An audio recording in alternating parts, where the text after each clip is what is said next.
सुंदरपुर नामक एक गांव था। वहां पर एक किसान के पास कुछ बकरियां रहती थी। एक बकरी का एक बच्चा था जो कि बड़ा ही शरारती था। वह रोज रोज नए नए शरारतें करता रहता। बकरी माँ उसे बार बार समझाती, बेटे इतनी शरारत ठीक नहीं है, इस शरारत के कारण तुम मुसीबत में पड़ सकते हो। बच्चे ने हाँ में सिर को हिलाया और फिर से उछल कूद करने लगा।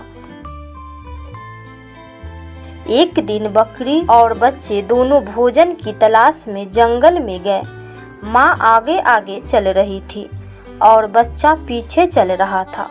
अचानक बच्चा पीछे मुड़ा और दूसरी तरफ निकल गया और वह जंगल में इधर उधर भटकने लगा। और उधर बकरी माँ ने जब पीछे मुड़कर देखा तो वह अपने बच्चे को न पाकर परेशान होके अपने बच्चे को ढूंढने लगी। इधर बकरी का बच्चा परेशान होके जब उसे कुछ समझ नहीं आया तो वह एक पेड़ के नीचे बैठ गया। तभी वहां पर एक जंगली भेड़िया आ गया और बच्चे को देख वह बहुत खुश हो गया। अरे वाह, आज तो बड़ा ही मुलायम मांस खाने को मिला है, आज तो मजा ही आ जाएगा। भेड़िया की बात सुन के बकरी के बच्चे के डर से हाथ पैर कांप रहे थे। जैसे ही भेड़िया आगे बढ़ा वैसे ही एक आवाज आई, अरे भेड़िया महाराज रुकिए तो सही, इतनी जल्दी भी क्या है। भेड़िया जब पीछे मुड़कर देखा तो उसे एक बकरी आते हुए दिखा। बकरी को आता देख बच्चा खुशी से उछलने लगा। कुछ ही पल में बकरी वहां पर आ पहुंची। बकरी को देखकर भेड़िया खुशी होते हुए बोला, अरे वाह, 250 ग्राम मीट के साथ 2 केजी फ्री, अब तो और मजा आएगा। बस ज्यादा खुशी से उछलने की जरूरत नहीं है। जब तुम्हें मालूम चलेगा कि हम किसके मेहमान हैं तो दुम दबाकर भाग जाओगे। अच्छा, ऐसी बात है तो तुम बता ही दो कि तुम किसके मेहमान हो। हम शेर खान के मेहमान हैं। उन्होंने मुझसे कहा है कि इस जंगल में कोई भी प्रॉब्लम हुआ तो मुझे एक बार बताना, नहीं तो एक बार जोर से आवाज लगाना। तुम मुझसे कहो तो एक बार आवाज लगाओ क्या? नहीं नहीं बकरी बहन, तुम अपने बच्चों को लेकर जाओ और शेर खान से मेरे बारे में कुछ मत कहना। इतना कहकर भेड़िया वहां से भाग निकला। भेड़िया के जाते ही बकरी भी वहां से अपने बच्चे को लेकर तेजी से घर की तरफ भागने लगी। तभी वहां पर एक बाघ मिल गया। बाघ को देखकर बकरी काफी घबरा गई, मगर वह हिम्मत जुटाते हुए बोली, क्या हुआ बाघ देवता, आपने मेरा रास्ता क्यों रोका है? मैंने तुम्हारा रास्ता तुम्हें खाने के लिए रोका है। अब मरने के लिए तैयार हो जाओ। आप मुझे खा नहीं सकते। क्यों नहीं खा सकता? तुम कोई तोप हो क्या? नहीं, मैं तो तोप नहीं हूँ, मगर शायद आपको पता नहीं है कि आप मुझे मार कर आप भी जिंदा नहीं रह सकते। बाघ घबराते हुए बोला, मैं तुम्हें खाऊंगा तो भला मुझे कौन मारेगा? कहीं तुम मुझसे बचने के लिए तो कोई बहाना नहीं बना रही हो ना? अगर आपको विश्वास नहीं हो रहा है तो आप मुझे मार कर खा सकते हो। बाघ बकरी की बात सुन सोच में पड़ गया। कुछ देर तक वह शांत रहा। इस पर बकरी बोली, अरे बाघ भाई, इतना सोच क्यों रहे हो? अगर मुझे मार कर खाना है तो खा लो, मैं तैयार हूँ। बकरी बहन, तुम भी खूब मजाक करती हो। भला मैं तुम्हें कैसे मार सकता हूँ? मैं तो ऐसे ही चेक कर रहा था कि तुम सच में महाराज के मेहमान हो कि नहीं। अब तुम जा सकती हो। इतना बोलकर बाघ भी वहां से भाग निकला। बकरी भी तेजी से आगे बढ़ने लगी। कुछ ही दूर आगे गई तो सामने शेर खड़ा मिला। शेर को देखकर बकरी की तो जान ही निकल गई। बकरी को समझ में आ गया कि आज तो मरना तय है, आज शेर मुझे नहीं छोड़ेगा। बकरी ये सोचकर डर से कांपने लगी। तभी शेर बोला, अच्छा हुआ तुम दोनों मेरे पास आ गए, मुझे बहुत जोरों से भूख लगी है और कोई शिकार भी हाथ नहीं लगा। अब तुम दोनों को खाकर मैं अपना भूख मिटाऊंगा। शेर की बात सुनके तो बकरी की डर से गला सूख रही थी, फिर भी उसने हिम्मत जुटाते हुए बोली, महाराज भोजन तो मैं आपका ही हूँ, मगर आप मुझे अभी नहीं खा सकते। मैं अभी तुम्हें क्यों नहीं खा सकता? इसीलिए महाराज क्योंकि मैं महारानी का भेजा हुआ दूत हूँ। महारानी शेरनी ने आपके भोजन के लिए ही तो हम दोनों को शिकारी कुत्ते से बचाया है, ताकि आप मेरा मांस खा सके। अब जल्दी से गुफा की ओर चलिए ताकि आप मेरा मांस खा सके। अब जल्दी से गुफा के पास चलिए, मैं स्नान करके वहीं पे आपसे मिलती हूँ। बकरी की बात सुन के शेर काफी प्रसन्न हो गया और वह गुफा की तरफ चला गया और इधर बकरी तेजी से अपने घर की तरफ भागने लगी और कुछ देर में अपने घर पहुंच गई और चैन की सांस ली। तो दोस्तों देखा न कि कैसे बकरी ने अपनी और अपने बच्चे का जान कैसे बुद्धिमानी और विवेक से बचा लिया।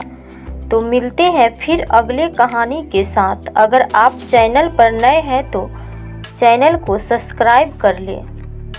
एक गांव में एक किसान रहता था। वह गांव के पीछे बहने वाली नदी के किनारे खरबूजे की खेती करता था और जो खरबूजे खराब हो जाते उसे वह नदी में फेंक दिया करता था।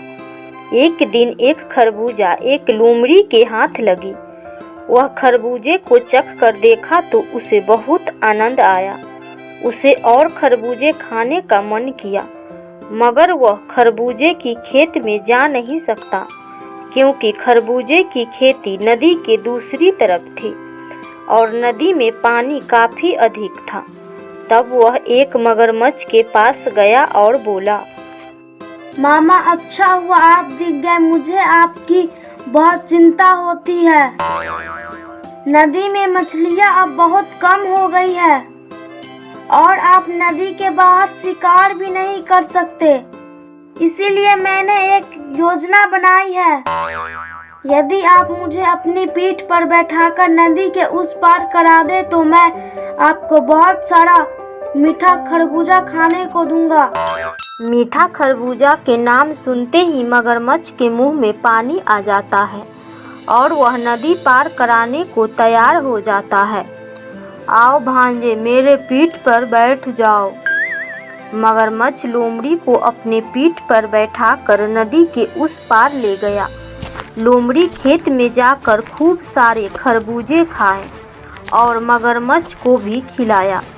मगरमच्छ भी खरबूज खूब चाव से खाया और एक खरबूज अपने पत्नी के लिए भी ले गया।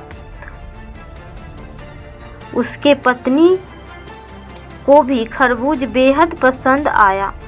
ऐसे ही निरंतर चलता रहा। लोमड़ी मगरमच्छ के पीठ पर बैठकर नदी के उस पार जाता और दोनों खूब खरबूज खाते और आते समय मगरमच्छ अपने पत्नी के लिए भी खरबूजा ले आता। मगरमच्छ रोज खरबूजा खा खा कर पक गया था। अब लोमड़ी की तरफ उसका ध्यान था।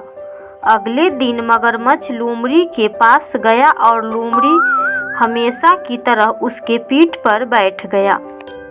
खरबूजा तो मैं स्वयं अकेला जाकर भी खा सकता हूँ, पहले इसे खाकर तो मैं अपने मुंह का स्वाद बदल लूँ।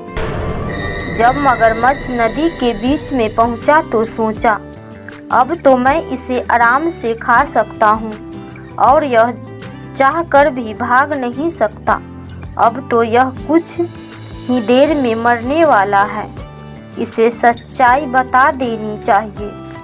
अब मुझे बहुत जोरों से भूख लग रही है। अब तो मेरे हाथ पैर भी रुकने लगे हैं। ऐसा लगता है जैसे हम दोनों अब डूबने वाले हैं। इतना सुन लोमड़ी समझ गया कि मगरमच्छ उसे खाने की फिराक में है, मगर वह घबराया नहीं, प्यार से बोला, अरे मामा, बस इतनी सी बात, चाहो तो आप मुझे अभी खा लो। आपने मुझे पहले क्यों नहीं बताया? मैं तो यही सोच रहा था कि कहाँ आप ताजे ताजे जानवरों का कलेजा खाने वाले महाबली हो।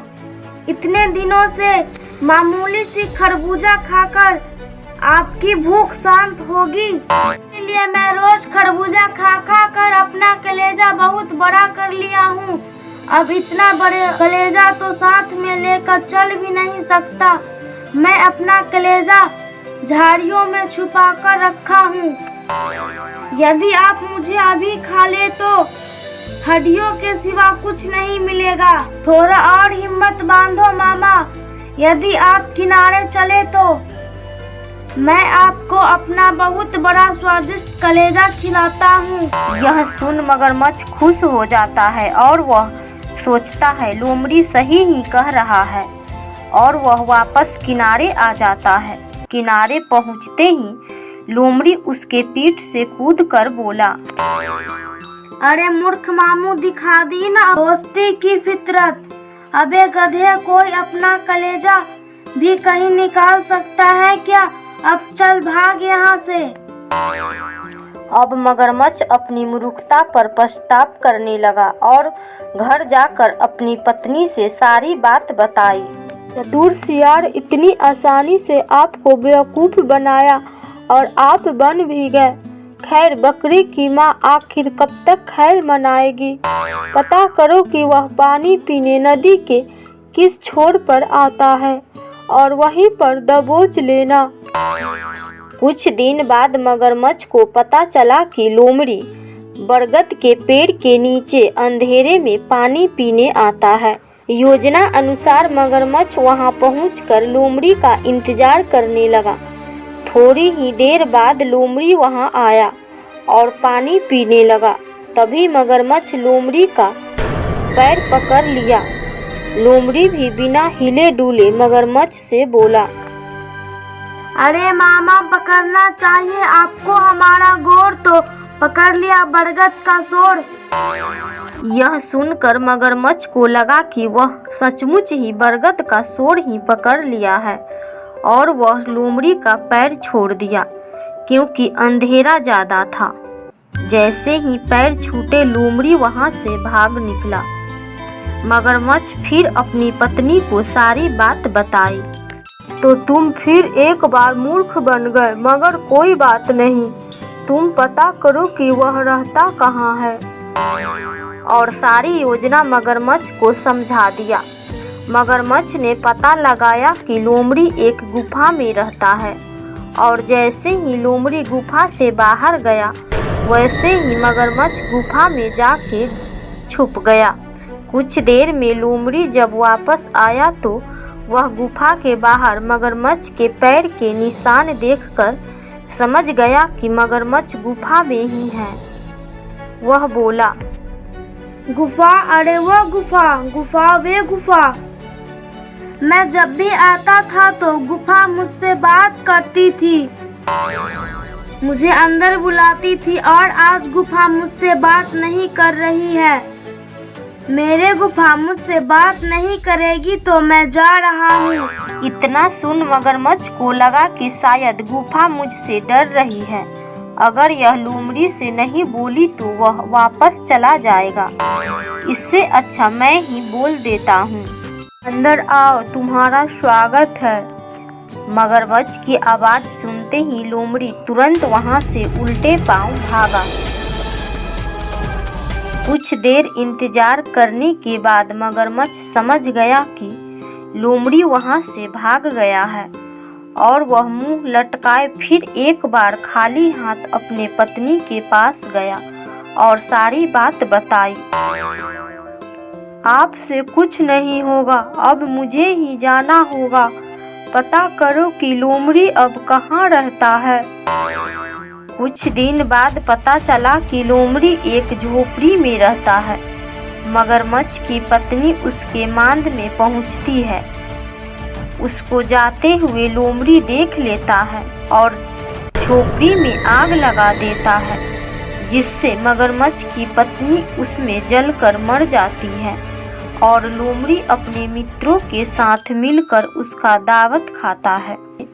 इस कहानी से यही सीख मिलती है कि संकट के समय हमें बिना घबराए अपनी बुद्धि से उस संकट का सामना करना चाहिए।